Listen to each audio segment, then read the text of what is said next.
दोस्तों एक बार फिर से हम आपके लिए IBPS RRB form fill up 2025 apply online process की अपडेट लेके आ चुके हैं। किस तरह से आप IBPS RRB 14 ग्रामीण बैंकों के लिए ऑफिस असिस्टेंट मल्टीपर्पज और officers scale first second third के लिए 12,916 बम्पर वैकेंसीज के लिए अपने फॉर्म अप्लाई कर सकते हो। स्टेप बाय स्टेप कंप्लीट जानकारी आपको इस वीडियो में दी जाएगी। ऑनलाइन आवेदन करने का आपके पास अंतिम मौका है।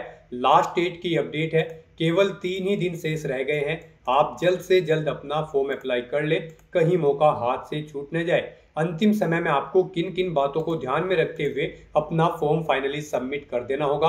फॉर्म अप्लाई करते समय आपको कुछ महत्वपूर्ण बातों को यहाँ पर ध्यान में रखना होगा। ऑनलाइन आवेदन करते समय अगर आपके सामने कोई भी टेक्निकल प्रॉब्लम आ रही है तो उसका हल भी आपको इस वीडियो में मिल जाएगा।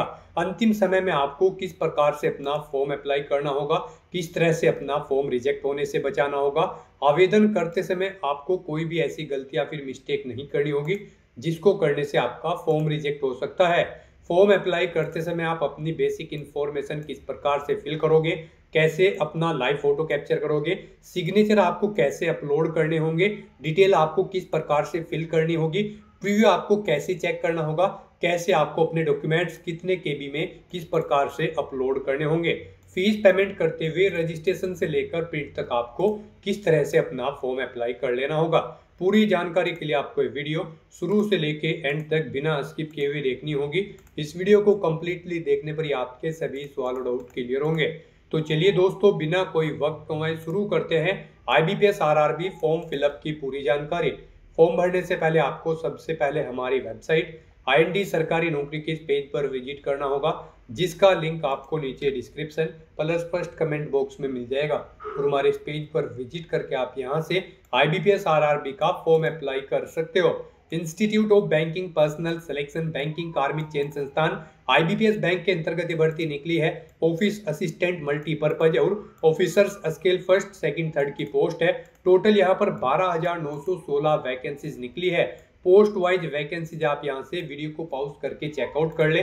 जैसे कि ऑफिस असिस्टेंट के लिए 7,000 से अधिक पद है, ऑफिसर स्केल के लिए भी 3,000 से अधिक पद है, ऑफिसर स्केल सेकंड के लिए भी यहाँ पर 800 से अधिक पद है। तो इसी तरह से सभी पोस्ट के लिए वैकेंसीज यहाँ से आप चेकआउट कर सकते हो। आवेदन करने का आपके पास अंतिम मौका है। लास्ट डेट की अपडेट है, केवल 3 ही दिन शेष रह गए हैं। आप अंतिम समय का वेट न करें, आप आज ही से अपना फॉर्म अप्लाई कर ले। आखिरी समय में कोई भी टेक्निकल प्रॉब्लम हो सकती है। तो लास्ट डेट ऑनलाइन करने की 21 सितंबर 2025 है। Bachelor degree CA LLB MBA से आप अप्लाई कर सकते हो। पोस्ट वाइज क्वालिफिकेशन आपको नोटिफिकेशन में दे दी गई है, तो आप वहां से चेकआउट कर ले। ऑफिस असिस्टेंट के लिए 18 से 28, ऑफिसर स्केल फर्स्ट के लिए 18 से 30, senior manager officer scale third के लिए 21 से 40, अदर पोस्ट के लिए 21 से 32 वर्ष आयु सीमा है। फीस जनरल OBC के लिए 850 है, SC ST PH के लिए 175, जो कि आप ऑनलाइन मोड से पेमेंट कर सकते हो। प्री मेन एग्जाम और इंटरव्यू के आधार पे सिलेक्शन होगा। ऑनलाइन आप ऑल इंडिया से अप्लाई कर सकते हो IBPS.in पोर्टल से। इंपोर्टेंट लिंक सेक्शन के अंतर्गत ऑफिशियल नोटिफिकेशन PDF लिंक पर क्लिक करके आप इसकी PDF डाउनलोड कर सकते हो, जिसमें आपको सबसे पहले इंपोर्टेंट डेट्स की टेबल मिल जाएगी। उसके बाद में यहाँ पर आपको इसमें एलिजिबिलिटी क्राइटेरिया की डिटेल मिल जाएगी। यहाँ पर आपको पार्टिसिपेटिंग बैंक की, जो रूरल बैंक है, ग्रामीण बैंक है, उनकी लिस्ट यहाँ पर दे दी गई है, वो आप यहाँ से चेकआउट कर ले। नेशनलिटी या सिटीजनशिप आपको यहाँ पर दे दी गई है, वो भी आप यहाँ से चेकआउट कर सकते हो। Group wise post wise age limit की जानकारी आपको यहाँ पर दे दी गई है। आप अलग अलग पोस्ट के लिए एज लिमिट यहाँ से चेकआउट कर सकते हो। साथ ही साथ जैसे कि SC ST के लिए 5 साल की छूट है, OBC NCL के लिए 3 साल की है, PWBD के लिए 10 साल के है। इसी तरह से सभी कैटेगरी के लिए एज रिलैक्सेशन भी आप यहाँ से चेकआउट कर सकते हो। उसके बाद यहाँ पर आप जैसे स्क्रॉल डाउन करोगे इस PDF को, तो आपको इसमें एग्जामिनेशन पैटर्न की डिटेल मिल जाएगी। जैसे कि यहाँ पर आप देख सकते हो प्री और मेन एग्जामिनेशन के लिए पैटर्न, साथ ही साथ यहाँ पर आपको पोस्ट वाइज एजुकेशनल क्वालिफिकेशन की डिटेल यहाँ पर दे दी गई है, वो आप चेकआउट कर ले जिस भी पोस्ट के लिए आप अप्लाई करने जा रहे हो। यहाँ पर आपको फीस की जानकारी दी गई है, किस पोस्ट के लिए किस कैटेगरी को कितनी यहाँ पर फीस किस प्रकार से जमा करनी होगी। और साथ ही साथ ऑनलाइन एग्जामिनेशन का स्ट्रक्चर दिया गया है। जो office assistant multipurpose pre examination objective होगा, उसके लिए पूरा पैटर्न आप यहाँ से चेकआउट कर ले। इसी तरह से सभी पोस्ट के लिए आपको यहाँ पर प्री के लिए और मेन एग्जाम के लिए यहाँ पर पूरा पैटर्न दे दिया गया है। साथ ही साथ सिलेबस भी आपको डिटेल में मिल जाएगा, तो यहाँ से आप पूरा सिलेबस भी चेकआउट कर सकते हो। उसके बाद में यहाँ पर स्क्रॉल डाउन करते हुए आपको फॉर्म अप्लाई करते समय किस प्रकार से लाइव फोटो कैप्चर करना होगा, कैसे सिग्नेचर और अपने डॉक्यूमेंट्स अपलोड करने होंगे, पूरी गाइडलाइंस आपको यहाँ पर मिल जाएगी। यहाँ पर आप देख सकते हो किस प्रकार से कौन कौन से डॉक्यूमेंट्स आपको अपलोड करने होंगे, पूरी गाइडलाइंस आपको PDF में दे दी गई है। तो आवेदन करने से पहले आप यहाँ पर पूरी डिटेल चेकआउट कर ले। तो यहाँ पर आपको बैंक वाइज भी वैकेंसीज की जानकारी मिल जाएगी। तो आवेदन करने से पहले आपको नोटिफिकेशन की PDF पूरा पढ़ना अनिवार्य है। इसको पूरा पढ़ने से ही आपके सभी सवाल और डाउट क्लियर होंगे। ये PDF रीड आउट करने के बाद में आपको अप्लाई ऑनलाइन लिंक पर क्लिक करना होगा। तो आपके सामने ऑनलाइन आवेदन करने का ये ऑफिशियल पोर्टल ओपन हो जाएगा। गाइस, यहाँ पर आने के बाद आपको 2 लिंक प्रोवाइड कराए गए हैं। यहाँ पर अगर आप ऑफिस असिस्टेंट मल्टीपर्पज की पोस्ट के लिए अप्लाई करना चाहते हैं तो आप इस लिंक पर क्लिक करें, और अगर आप यहां पर ऑफिसर स्केल फर्स्ट, सेकंड या फिर थर्ड के लिए अप्लाई करना चाहते हैं तो आप इस सेकंड लिंक पर क्लिक कर दें। हम यहां पर आपको ऑफिस असिस्टेंट मल्टीपर्पज की पोस्ट के लिए अप्लाई करके दिखा रहे हैं। यहां पर ऑफिसर स्केल फर्स्ट, सेकंड और थर्ड की पोस्ट के लिए भी सेम अप्लाई होगा। बस यहाँ पर आपको क्वालिफिकेशन पोस्ट के अकॉर्डिंग देनी होगी, बाकी सब प्रोसेस यहाँ पर सेम रहेगा। तो यहाँ पर आप जिस भी पोस्ट के लिए अप्लाई करना चाहते हैं उसके लिंक पर क्लिक करें। आपके सामने कुछ इस तरह से इंटरफेस ओपन होगा। यहाँ पर अगर आपने पहले से रजिस्ट्रेशन कर रखा है तो आपको यहाँ पर log in for already registered candidate की स्टेप पर क्लिक करना है। उसके बाद आपके सामने कुछ इस तरह से पॉपअप शो होगा। यहाँ पर आपको अपना रजिस्ट्रेशन नंबर एंटर करना है, पासवर्ड एंटर करना है। ये कैप्चा कोड आपको यहाँ पर एंटर करके सबमिट के इस ऑप्शन पर क्लिक करके अपने डैशबोर्ड में लॉगिन करके अपना फॉर्म अप्लाई कर लेना है। और गाइस, अगर यहाँ पर आप फर्स्ट टाइम अप्लाई करने जा रहे हो इस भर्ती के लिए तो सबसे पहले यहाँ पर आपको अपना रजिस्ट्रेशन करना होगा। उसके लिए आपको यहाँ पर click here for new registration की स्टेप पर क्लिक करना है। आपके सामने रजिस्ट्रेशन का फॉर्म ओपन हो जाएगा। अब यहाँ पर आपको अपनी बेसिक डिटेल्स प्रोवाइड करते हुए अपना रजिस्ट्रेशन करना होगा। गाइस, यहाँ पर इस भर्ती में अप्लाई करने के लिए आपको इन स्टेप्स को कंप्लीट करना होगा। पहले आपको अपनी बेसिक इन्फॉर्मेशन देते हुए अपना रजिस्ट्रेशन करना है, फिर फोटो और सिग्नेचर अपलोड करने हैं, अपनी डिटेल प्रोवाइड करनी है, फॉर्म का प्रीव्यू चेकआउट करना है, अपने डॉक्यूमेंट्स अपलोड करने हैं और फीस पेमेंट करते हुए यहाँ पर आपको अपना फॉर्म सबमिट कर देना है। तो इन स्टेप्स को आपको कंप्लीट करते हुए इस भर्ती के लिए अपना फॉर्म अप्लाई करना है। तो सबसे पहले यहाँ पर आपको अपनी बेसिक इन्फॉर्मेशन देते हुए अपना रजिस्ट्रेशन करना होगा। सबसे पहले यहाँ पर आपको अपना फर्स्ट नेम देना है, उसे एक बार फिर से एंटर करके कंफर्म कर लेना है। फिर आप अपना मिडिल नेम, लास्ट नेम यहाँ पर एंटर करें और उन्हें भी कंफर्म कर लें। और अगर आपके मिडिल नेम, लास्ट नेम नहीं है तो आप इन्हें खाली छोड़ सकते हैं। फिर यहाँ पर आप जो नाम प्रोवाइड कराएंगे उसके अकॉर्डिंग यहाँ पर आपको आपका कंप्लीट नेम शो कर दिया जाएगा। उसके बाद यहाँ पर गाइस आपको अपना मोबाइल नंबर एंटर करना है, उसे एक बार फिर से एंटर करके कंफर्म कर लेना है। फिर यहाँ पर आपको अपना कोई अल्टरनेट मोबाइल नंबर एंटर कर देना है, अगर आपके पास है। नहीं है तो आप इस कॉलम को खाली छोड़ सकते हैं। फिर यहाँ पर आपको अपनी ईमेल आईडी एंटर करनी है। ईमेल आईडी के शुरू के कैरेक्टर यहाँ पर आपको एंटर करने होंगे और यहाँ पर इस कॉलम में से आपको डोमेन नेम सेलेक्ट कर लेना होगा जिस पर आपकी ईमेल आईडी है, जैसे कि जीमेल, हॉटमेल या फिर याहू मेल। आप यहाँ से वो ऑप्शन सेलेक्ट कर लें। उसके बाद यहाँ पर आपको कंप्लीट ईमेल आईडी अपनी टाइप करनी है। ये सिक्योरिटी कोड आपको यहाँ पर एंटर करना है और उसके बाद फिर गाइस आपको यहाँ पर सेव एंड नेक्स्ट के इस ऑप्शन पर क्लिक कर देना है।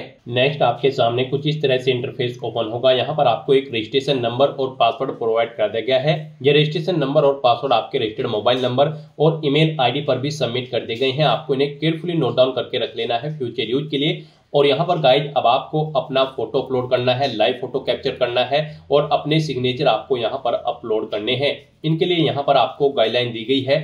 आपको यहाँ पर guideline for scanning the photograph and signature के इस लिंक पर क्लिक करना है।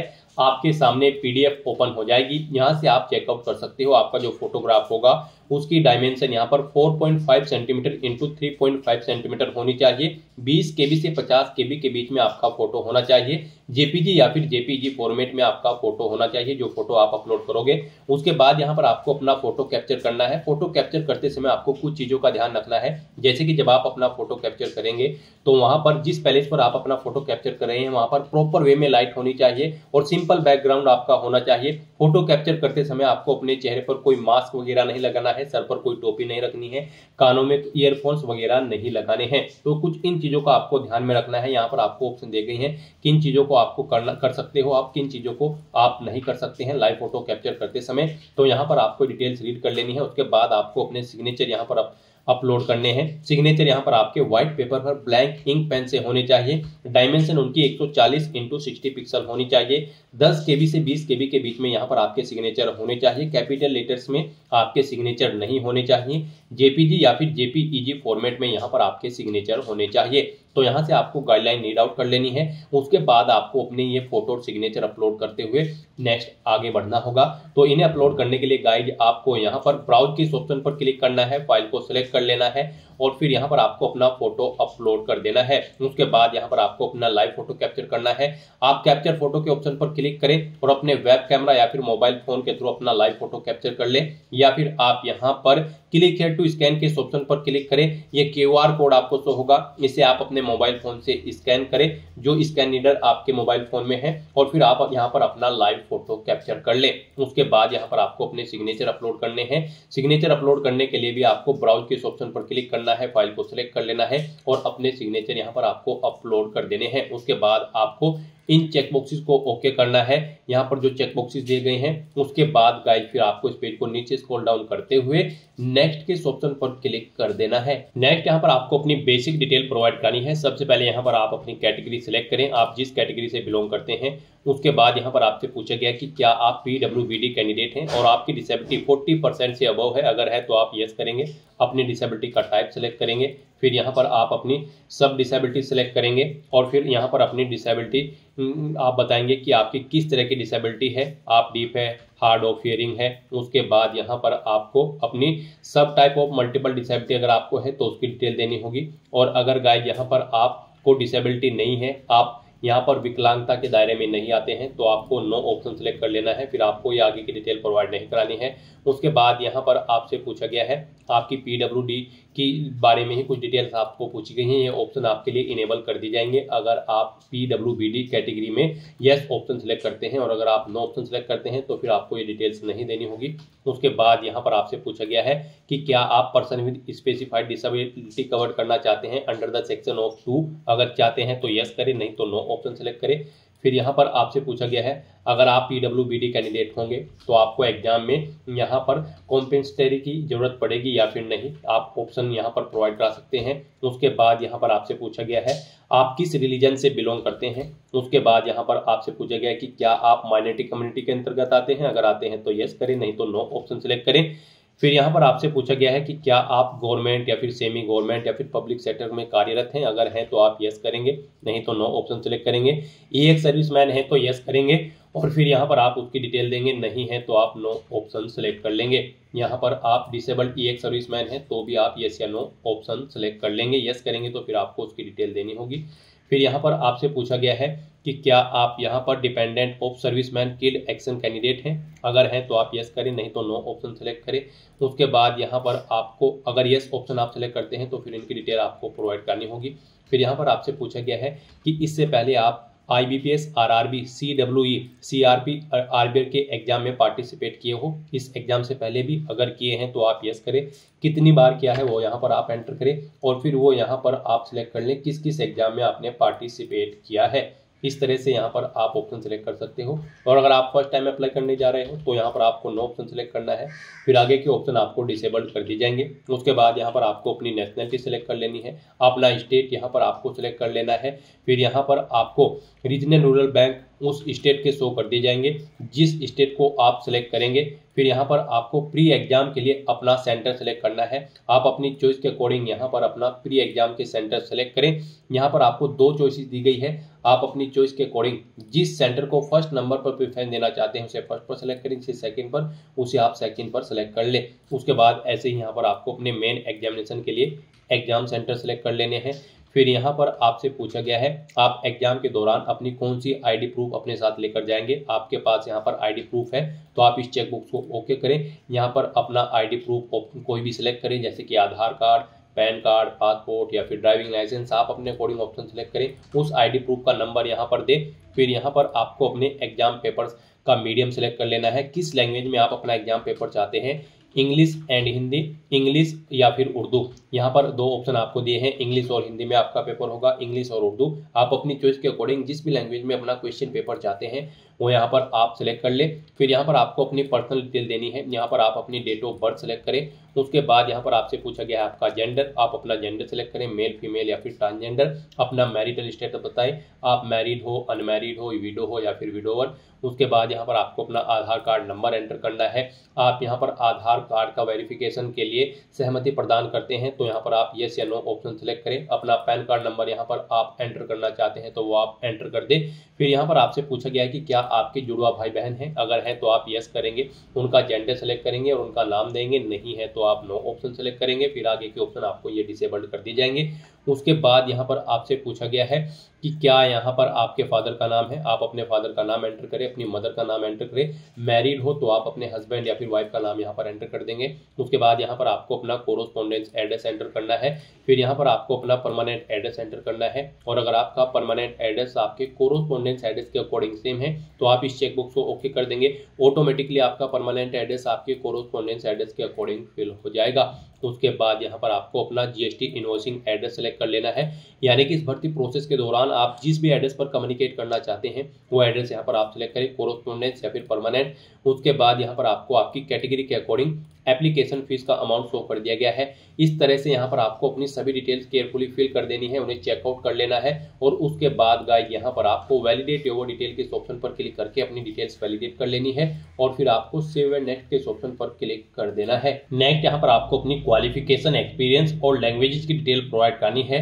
गाइस आप ऑफिशियल नोटिफिकेशन में से चेकआउट कर सकते हो किस पोस्ट के लिए क्या आपकी क्वालिफिकेशन रिक्वायर्ड है। तो यहाँ पर हम आपको ऑफिस असिस्टेंट मल्टीपर्पज की पोस्ट के लिए अप्लाई करके दिखा रहे हैं। इस पोस्ट पर अप्लाई करने के लिए आपके पास बैचलर डिग्री होनी चाहिए किसी भी डिसिप्लिन के अंतर्गत किसी वेल रिकॉग्नाइज्ड यूनिवर्सिटी से। साथ ही साथ यहाँ पर आप जिस भी स्टेट के लिए अप्लाई कर रहे हैं उसकी लोकल लैंग्वेज आपको आनी चाहिए, कंप्यूटर की वर्किंग नॉलेज आपको होनी चाहिए और अगर आप ऑफिसर स्केल फर्स्ट की पोस्ट के लिए अप्लाई कर रहे हैं तो आपके पास बैचलर डिग्री होनी चाहिए किसी भी डिसिप्लिन के अंतर्गत। और अगर इन डिसिप्लिन के अंतर्गत आपके पास डिग्री है तो फिर यहाँ पर आपको प्रेफरेंस दिया जाएगा, जैसे कि agriculture, horticulture, forestry, animal husbandry. In discipline के अंतर्गत अगर आपके पास डिग्री होगी तो फिर आपको प्रेफरेंस दिया जाएगा। यहाँ पर ऐसे ही आप सभी पोस्ट के लिए अपनी क्वालिफिकेशन चेकआउट कर सकते हो। ऑफिसर स्केल सेकंड और थर्ड के लिए भी आप चेकआउट कर सकते हो। सभी के लिए यहाँ पर बैचलर डिग्री रिक्वायर्ड है रिलेवेंट सब्जेक्ट के अंतर्गत, तो यहाँ से आप चेकआउट करें। ऑफिस असिस्टेंट मल्टीपर्पज की पोस्ट पर अप्लाई करने के लिए आपके पास केवल ग्रेजुएट डिग्री होनी जरूरी है, चाहे वो किसी भी डिसिप्लिन में हो। तो यहाँ पर अब आपको अपनी क्वालिफिकेशन की डिटेल देनी है। सबसे पहले यहाँ पर आपको अपनी 10वीं क्लास की डिटेल देनी है। यहाँ पर आपको बोर्ड का नाम देना है, जिस बोर्ड से आपने अपनी 10वीं क्लास पास आउट की है। पासिंग डेट यहाँ पर आपको सिलेक्ट करनी है, कितने परसेंट मार्क्स आपने ऑब्टेन किए हैं 10वीं में वो आप यहाँ पर एंटर करें। अपनी क्लास सेलेक्ट करें, फर्स्ट क्लास आपकी आई है, सेकंड या फिर आप पास आउट हो, आप अपने अकॉर्डिंग ऑप्शन सेलेक्ट करें। फिर यहाँ पर आपको अपनी ग्रेजुएशन या फिर इसके इक्विवेलेंट अगर आपके पास कोई डिग्री है तो उसकी डिटेल देनी है।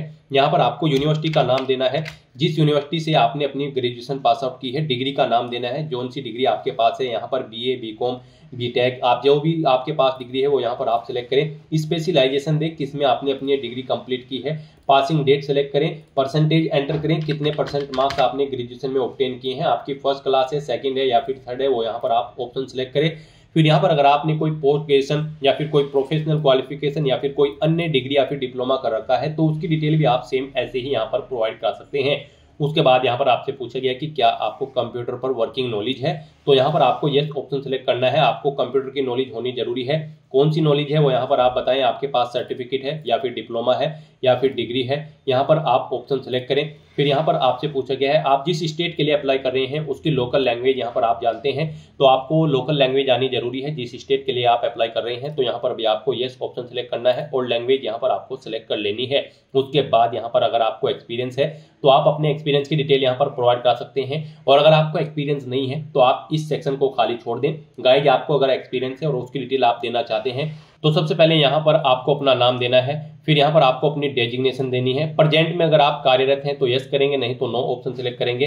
पीरियड देंगे, यहाँ पर आपने कब से ज्वाइनिंग की है, कब तक की है, वो डेट आप सेलेक्ट कर ले। इन कैलेंडर में से यहाँ पर जैसे ही आप क्लिक करेंगे कैलेंडर आपको शो होगा। जॉब के ड्यूटी की नेचर यहाँ पर आप दें, जॉब छोड़ चुके हैं तो उसे छोड़ने का कारण दें। यहाँ पर इन डेट्स के अकॉर्डिंग आपके एक्सपीरियंस का टाइम कैलकुलेट करके आपको शो कर दिया जाएगा, यहाँ पर ईयर और मंथ में। इस तरह से यहाँ पर आप अपने एक्सपीरियंस की डिटेल प्रोवाइड कर सकते हैं। एक से ज्यादा जगह वर्किंग एक्सपीरियंस है तो यहाँ पर आप ऐड मोर की टैब पर क्लिक करें, सेम ऐसी ही एक और रो यहाँ पर ऐड हो जाएगी और उसमें आप अपने एक्सपीरियंस की डिटेल प्रोवाइड करा दें। उसके बाद यहाँ पर आपसे पूछा गया है कि क्या आपने प्री एग्जाम ट्रेनिंग ले रखी है। यहाँ पर अगर आप SC ST OBC या फिर रिलीजियस माइनॉरिटी कम्युनिटी के अंतर्गत आते हैं, अगर ले रखी है तो यस करें, नहीं तो नो ऑप्शन सेलेक्ट करें।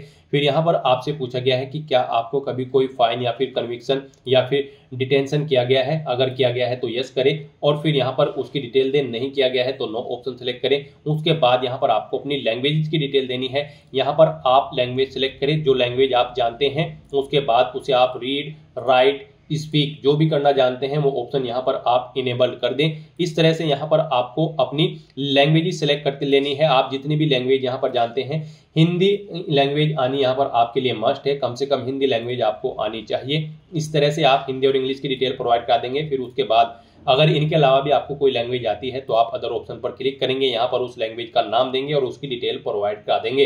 इस तरह से अपनी क्वालिफिकेशन, एक्सपीरियंस और लैंग्वेज की डिटेल प्रोवाइड कराने के बाद गाइड फिर आपको यहाँ पर वैलिडेट योर डिटेल के ऑप्शन पर क्लिक करके अपनी सभी डिटेल्स वैलिडेट कर लेनी है और उसके बाद फिर आपको यहाँ पर सेव एंड नेक्स्ट के ऑप्शन पर क्लिक कर देना है। नेक्स्ट आपने पीछे अब तक जो डिटेल प्रोवाइड कराई है उसका पूरा प्रीव्यू आपको शो कर दिया गया है। आपको सभी डिटेल्स केयरफुली चेकआउट करनी है, पेज को नीचे स्क्रॉल डाउन करना है, डिक्लेरेशन सेक्शन में आना है, आई एग्री के चेकबॉक्स को ओके करना है और फिर यहाँ पर आपसे पूछा गया है आपने जो फॉर्म फिल किया है उसमें आपका नाम और आपका जो ID प्रूफ है उसमें आपका नाम मैच है, सेम है, तो आप इस चेकबॉक्स को ओके करेंगे और अगर अलग अलग है तो आप इस सेकंड चेकबॉक्स को ओके करेंगे।